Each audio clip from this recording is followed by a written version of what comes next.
Students, कैसे आप सभी लोग? आशा करते हैं आप सभी लोग अच्छे होंगे। तो क्लास 10th के सभी विद्यार्थी इस बार कमर कस लीजिए। आप 2027 की तैयारी आज से स्टार्ट हो चुकी है। लगातार आपको मॉडल पेपर देखने को मिलेंगे। तो चलिए 2027 में आने वाले इम्पोर्टेंट क्वेश्चनों को मैथ के देखते हैं और आपके नंबर इसमें से पक्के कराते हैं आज 20।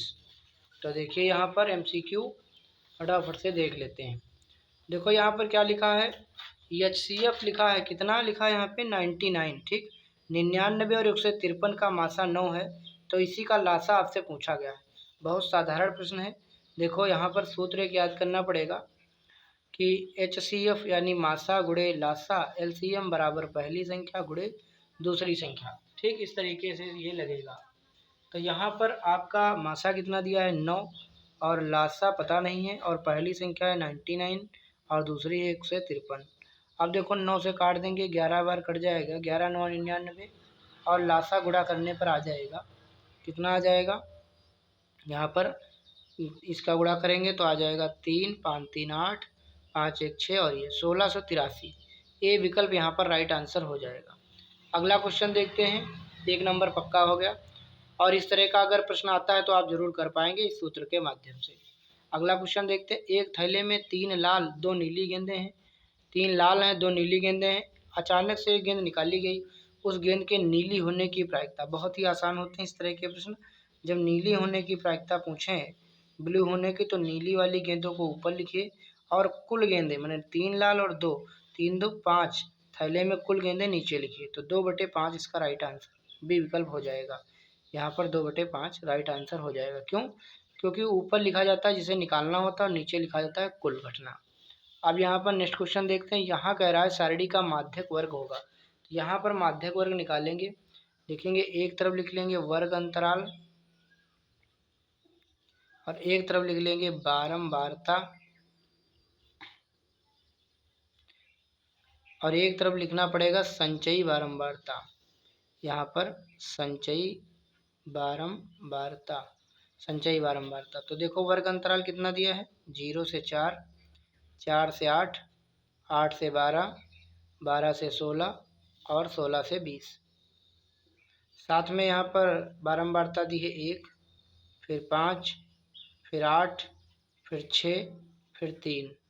फिर यहाँ निकालना है संचयी बारंबारता।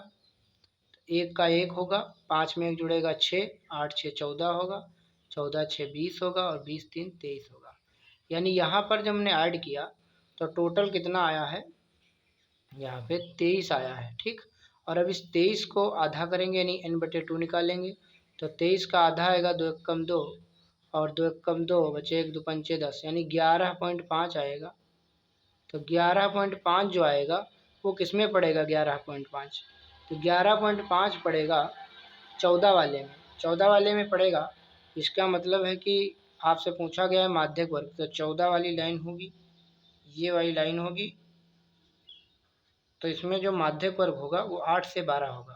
ठीक है, तो अगर इस तरीके का प्रश्न आता है तो आप जरूर कर पाएंगे। तो 8 से 12 जो यहाँ पर लिखा है विकल्प नंबर सी में, वो यहाँ पे राइट आंसर हो जाएगा। बहुत ही आसान से, बहुत ही अच्छे से आप लोग समझते चलिएगा।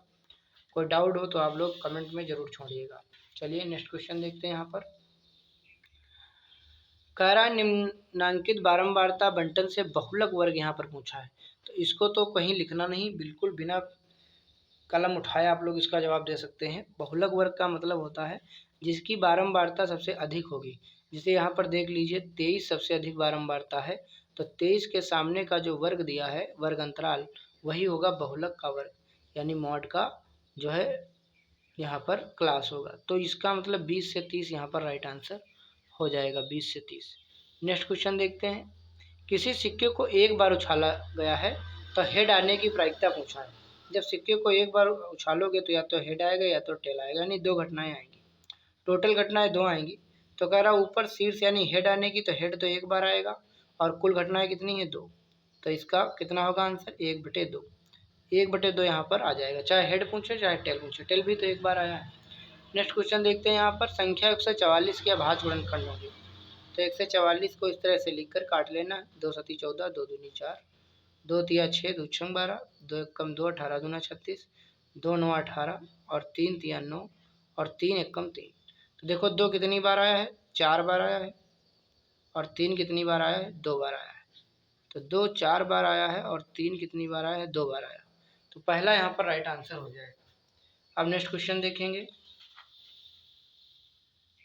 लिखा है कि संख्या 54 और 336 का मासा कितना होगा। तो 54 और 336 को हम लोग भाग कर लेंगे। तो देखो ये एक बार तो लगेगा नहीं, 5 का पहाड़ा 33 में लगाएंगे, 5 से 35, 5 छक्का 30, 6 बार लगाएंगे, 6 चौक 24, हासिल लगे 2, 6 पंचे 30, 2 32, 6 में से 4 गया 2, 3 से 2 गया 1, 12, 12 से 15 को करेंगे, 12 कम 12, 3 बचेगा, 3 से 12 को 3 चक्कू 12। तो यहाँ पर जो मासा आ रहा है वो 3 आ रहा है, और 3 दिया है विकल्प नंबर सी में, तो यही राइट आंसर हो जाएगा। अब कह रहा है कि बिंदु 3, 4 की एक्स अक्ष से दूरी होगी। तो एक्स अक्ष से दूरी क्या होगी, तो भाई देखो ये होता है एक्स अक्ष, ये होता है वाई अक्ष। एक्स अक्ष पर होता है वैसे y बराबर 0, और वाई अक्ष पर कभी पूछे तो x बराबर 0, लेकिन यहाँ पर लिखा है 3, 4, यानी x पे चलना है 3, 1 2 3, और y पर चलना है 4, 1 2 3 4, मतलब यहाँ मान लीजिए 4 है, यहाँ 3 2 1, तो यहाँ पे इस सामने पड़ेगा 3, 4। ठीक, यहाँ पर हम लोग खड़े हैं, तो अगर हम यहाँ से इस तरह से एक लाइन खींच देंगे तो देखा जाएगा कि एक्स अक्ष से कितनी दूरी पर है।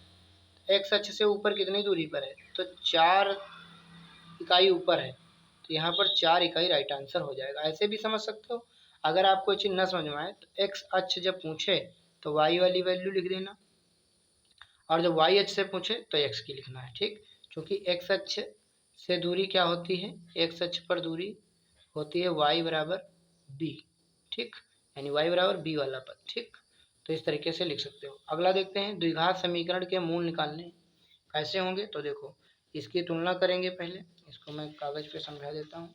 देखो ये है 3x² और ये हो गया 5x, ये हो गया प्लस का 3 बराबर 0। समीकरण की तुलना करेंगे ax² plus bx plus c बराबर 0 से।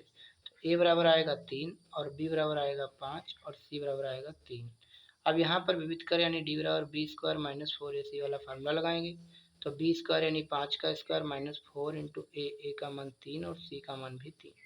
तो ये 5 हो जाएगा 25, ये 4 3 12 3 36।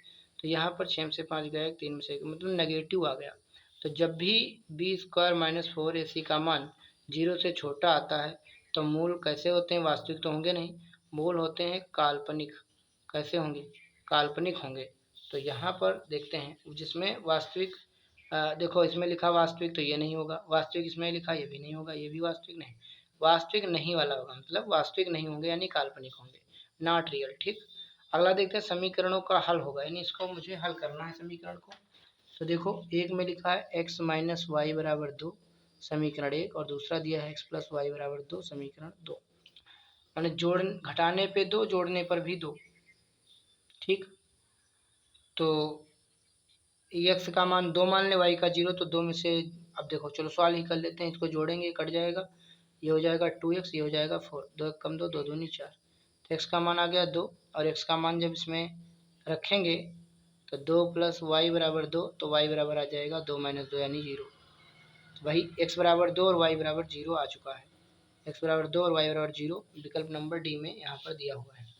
ठीक है, अगला क्वेश्चन कह रहा है दो संख्याओं का योगफल तथा अंतर क्रमशः 8 और 2 है। फिर से इसी तरह का प्रश्न पूछा गया है कि दो संख्याओं का यहाँ पर योगफल और अंतर, दो चीज़ें दी, तो मान लिया फिर से मैंने दो संख्याएं x और y मान लिया, तो दो संख्याओं का योगफल 8 और दो संख्याओं का अंतर यहाँ पर कितना दिया है 2। तो इसको जोड़ेंगे तो कट जाएगा, ये 2x बराबर 8 2 10, 2 पंचे 10, तो x बराबर 5 आ गया। और जब 5 रखेंगे तो 5 प्लस वाई बराबर 8, तो y बराबर 8 माइनस 5, तो ये y बराबर आ जाएगा 3। ठीक, तो x बराबर 5 और y बराबर 3, तो 5 कामा 3 यहाँ पर राइट आंसर हो जाएगा। समझ में आ रहा होगा, आशा करते हैं। नेक्स्ट क्वेश्चन देखते हैं। यहाँ पे लिखा है समांतर श्रेणी 10 7 4 का 20वां पद यहाँ पर पूछा गया है। देखो इसको कैसे सॉल्व किया जाएगा। ये समांतर श्रेणी है तो इसमें प्रथम पद कितना है 10, जिस सर्वांतर निकालेंगे तो 7 में से 10 घटाएंगे तो आएगा -3, क्योंकि पीछे पद से आगे पद को निकाल घटाया जाता है। और 20वां पद यहाँ पर पूछा गया है। तो देखो 20वां पद जो होगा वो a+19d होगा, यानी एक कम होता है, क्योंकि सूत्र क्या होता है a+n-1 इंटू डी। तो यहाँ जब 20 रखोगे तो यहाँ 20 में से एक जाएगा, 19 बचेगा। ठीक, तो ये इसमें हम लोग प्रथम पद 10 रख लेंगे और डी का मान हमारे पास में है -3। तो 10 और 19 दिया माइनस का 57 हो जाएगा। 57 में से 10 चला जाएगा तो 47 आएगा माइनस का। तो यहाँ पर राइट आंसर आ जाएगा माइनस का 47। नेक्स्ट देखते हैं क्वेश्चन नंबर 13। 5 सेंटीमीटर त्रिज्या के वृत्त पर उसके केंद्र से 13 सेंटीमीटर दूर स्थित एक बिंदु से खींची गई स्पर्श रेखा की लंबाई यहाँ पर पूछी गई है। देखो 5 सेंटीमीटर त्रिज्या का एक वृत्त है,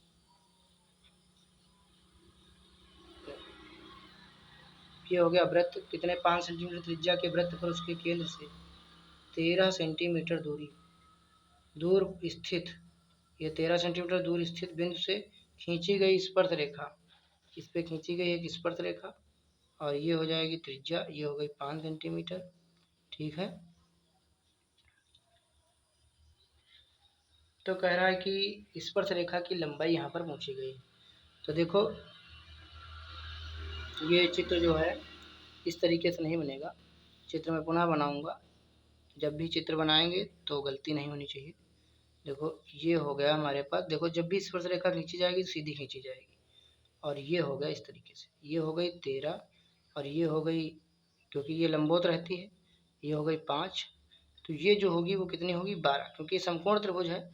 तो इसमें जब कर्ण का और बराबर लंब का और प्लस आधार का और फार्मूला लगाओगे तो कर्ण है 13 और लंब है 5 और आधार हमको निकालना है।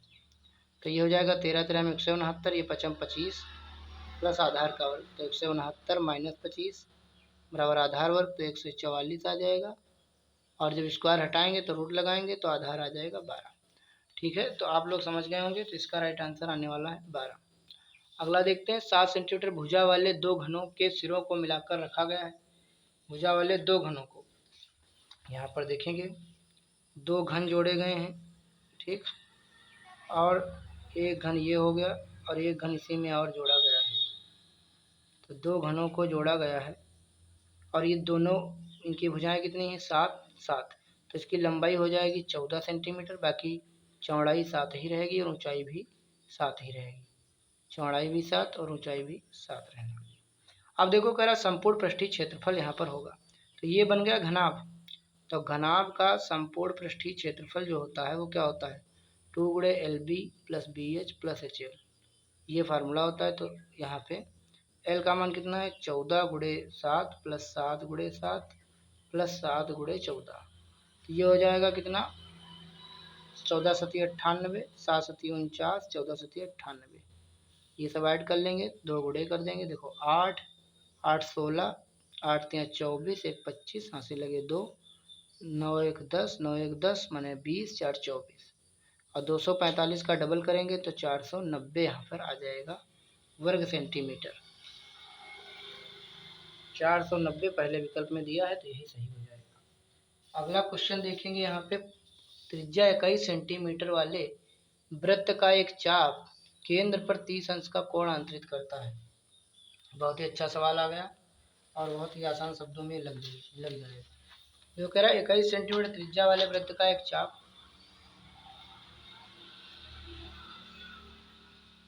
केंद्र पर 30 अंश का कोण अंतरित करता है। ठीक, जैसे कि ये हो गया एक वृत्त अपने पास और इसकी त्रिज्या कितनी है 21 सेंटीमीटर है। ठीक है, और ये हो गई ये भी एक चाप, और ये चाप कितना कोण बना रही 30 अंश का चाप। तो चाप की लंबाई पूछा है। चाप की लंबाई का फार्मूला क्या होता है थीटा बटे 360 इंटू 2 पाई आर। थीटा कितना है 30 बटे 360 और 2 पाई का मान 22 बटे 7 और आर का मान कितना है 21। अब देखो 0 से 0 गया, 3 कट गया, 12 तियाँ 36, 7 तियाँ 21 कट गया और 3 चक्कू 12 कट गया, 2 दूनी 4 कट गया, 2 कट गया 11 बार। तो कितनी आ गई 11 सेंटीमीटर आ जाएगी चाप की लंबाई, जो कि विकल्प नंबर सी में दी हुई है। ठीक है, अब देखते हैं नेक्स्ट क्वेश्चन। यहाँ पर दिया है tan थीटा बराबर, देखेंगे ये 10 नंबर कुछ मतलब 16 नंबर क्वेश्चन। यहाँ पे tan थीटा बराबर दिया है a बटे बी। आपसे पूछा गया है b sine theta minus a cos theta, नीचे b sine theta plus a cos theta का मान। तो क्यों ना हम यहाँ tan थीटा बना लें। तो अंश और हर को क्या करेंगे, कॉस थीटा से भाग कर देंगे। तो b साइन थीटा बटे cos theta minus a cos theta बटे कॉस थीटा, नीचे b साइन थीटा बटे cos theta plus a cos theta बटे कॉस थीटा। तो देखो कॉस थीटा से कॉस थीटा कैंसिल हो गया। b साइन थीटा बटे cos theta b tan theta हो गया माइनस a, नीचे b tan theta plus a। अब यहाँ पर हम लोग वैल्यू रख देंगे। देखो हमारे पास लिखा है b tan थीटा का मान है a बटे बी माइनस ए, नीचे b tan थीटा का मान a बटे बी प्लस ए। तो यहाँ पर b से b कैंसिल हो गया, यहाँ बचा a minus A, 0 a plus A 2a। तो यहाँ पर 0 आ रहा आंसर। 1 मिनट, हाँ तो यहाँ पर आंसर कितना आ जाएगा, यहाँ पे आ जाएगा 0। a बटे बी था, हाँ ठीक। तो यहाँ पे आंसर कितना आ जाएगा 0 यहाँ पे राइट आंसर आ जाएगा आपका। चलिए नेक्स्ट क्वेश्चन देखते हैं। अगला क्या लिखा है, 3 cot a बराबर 4 दिया है। 17 नंबर क्वेश्चन। 3 cot a बराबर 4, तो हम इसको लिख लेंगे cot a बराबर 4/3। ठीक, तो यहाँ पर पूछा गया है sec a का मान। sec a का मान पूछा गया है। तो पहली बात तो देखो यहाँ पर cot थीटा को मैं tan थीटा में लिख लेता हूँ। tan थीटा बराबर हो जाएगा उल्टा 3/4। ये लंब या आधार होता है, तो यहाँ से कर्ण निकाल लेंगे। तो कर्ण आ जाएगा 3 3 9, 4 चक्कू 16, 16 9 25, यानी कि आ जाएगा 5। कर्ण आ जाएगा आपके सामने 5। तो यहाँ हमें निकालना है सेक थीटा। कास थीटा होता है आधार बटे कर्ण, तो ये होगा कर्ण बटे आधार। कर्ण है 5, आधार निकला है कितना 4। 5/4 यहाँ पर राइट आंसर हो जाएगा, जो कि डी विकल्प में दिया गया है। अब देखते हैं यहाँ पर 18 नंबर क्वेश्चन। 18 नंबर क्वेश्चन क्या दिया हुआ है, साइन 2a बराबर √3/2, तो a का मान ज्ञात कीजिए। अब यहाँ देखते हैं 18 नंबर, तो लिखा है साइन 2a। तो साइन 2a बराबर लिखा है √3/2, तो कह रहा है a का मान बताओ। तो भैया साइन 2a बराबर ये √3/2 साइन में कितने का मान होता है, तो ये होता है साइन 60। अब साइन साइन हट जाएगा तो 2a बराबर आएगा 60। तो 2 से काटोगे तो a का मान आ जाएगा 30 डिग्री, यानी 30 अंश a का मान यहाँ पर आ जाएगा। ठीक, तो ये हो जाएगा सी विकल्प राइट आंसर। अब यहाँ देखते हैं नेक्स्ट क्वेश्चन। नेक्स्ट क्वेश्चन हमारे सामने क्या है, 19 नंबर। लिखा है 2 cos, यहाँ पर 30, शायद 3 थीटा लिखा है। ठीक, 3 theta, 2 cos 3 theta, 2 cos 3 theta बराबर 1। और तो थीटा का मान आपसे पूछा गया है। तो देखो cos 3 थीटा बराबर ये हो जाएगा 1/2, क्योंकि ये 2 बटे में चला जाएगा। और cos 3 थीटा बराबर 1/2 कितने का मान होता है, तो cos 60 का मान 1/2 होगा। तो 3 थीटा बराबर ये 60 बचेगा, 30 2 3 20 3 60, थीटा आ जाएगा 20 अंश। थीटा कितना आ जाएगा 20 अंश। 1 मिनट, साइन 30 का मान होता है 1/2 ना, तो cos 60, हाँ ठीक। यहाँ पर थीटा कितना आ जाएगा 20 अंश, तो ये 20 अंश यहाँ पर राइट आंसर हो जाएगा।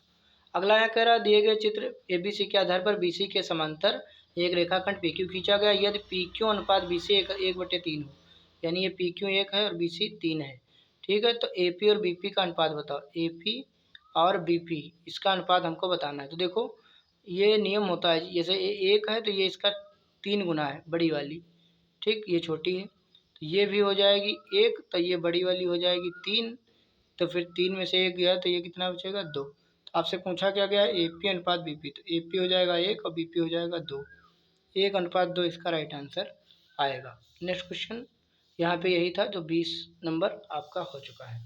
तो ये 20 MCQ थे आपके, जो मैंने इस वीडियो में बताए हैं। अगर आप बढ़िया सा अच्छा सा प्यार सपोर्ट बनाए रखेंगे तो मैं फिर आगे के क्वेश्चन भी सॉल्व कराऊंगा। तो कल की वीडियो में आप लोगों को ये सारे क्वेश्चन देखने को मिलेंगे, लॉन्ग वीडियो। तो आप सभी लोग चैनल पे बने रहें और इसमें माध्य वगैरह सब कुछ देखने को मिलेगा। तब तक के लिए आप सभी का धन्यवाद। चैनल पे पिछली बार भी मैंने बहुत से वीडियो डाले थे, आप सभी लोग प्लेलिस्ट में जाकर देख सकते हैं। और इस बार मैं भी आप लोगों के लिए अच्छे अच्छे मॉडल पेपर कराऊंगा ताकि बहुत अच्छा स्कोर आप लोग कर पाएंगे। तो बने रहिए।